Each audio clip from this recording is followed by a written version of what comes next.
Umeona hiyo? Mavazi ya kiagano. Hiyo nacho ni kifaa hicho. Vyombo vya kiagano. Vyombo vya kiagano.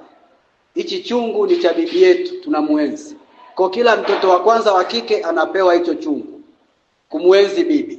Na linda kisivunjike. Ukivunja, umevunja ukoo mzima. Kwa unakuta watu wanatunza kweli kweli kile chombo. Hivyo ndio vinaitwa vyombo vya kiagano. Mikoba, kuna mikoba ya kiagano, mikoba ya uchawi na mingineyo. Kuna fedha za kiagano, kuna mishale au mikuki. Kwa mfano, kuna baadhi ya makabila kijana akiwa anaoa wanamkabidhi mkuki pamoja na ngao, ikiwa ni ishara ya kwamba mizimu ya ukoo yeye sasa amekabidhiwa ulinzi kwenye nyumba yake. Na unajua inasikitisha, vitu vingine vinafanyika hata kanisani.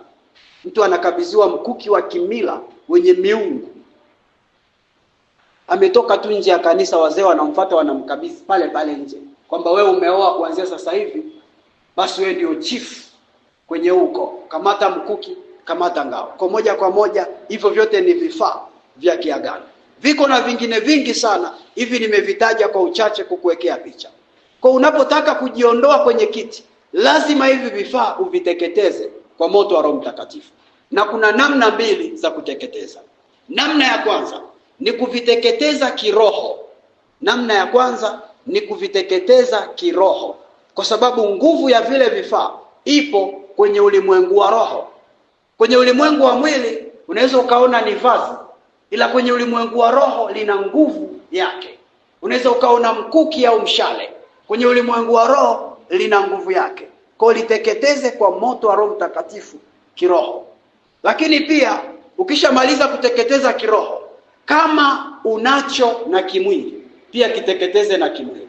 Kwa sababu unakuta kuna wengine wanamiliki irizi majumbani kwao, au wanamiliki kitu fulani cha kiagano. Kwa kama uko hapo unanisikiliza popote pale, hakikisha pia hicho ulichonacho, licha tutakiteketeza leo kiroho, lakini pia kilete kiteketezwe na kimwili, kichomwe moto. Kinachomwa moto wa Roho Mtakatifu rohoni, kimwili kinachomwa moto kama moto wa kiberiti kwa ibada maalum.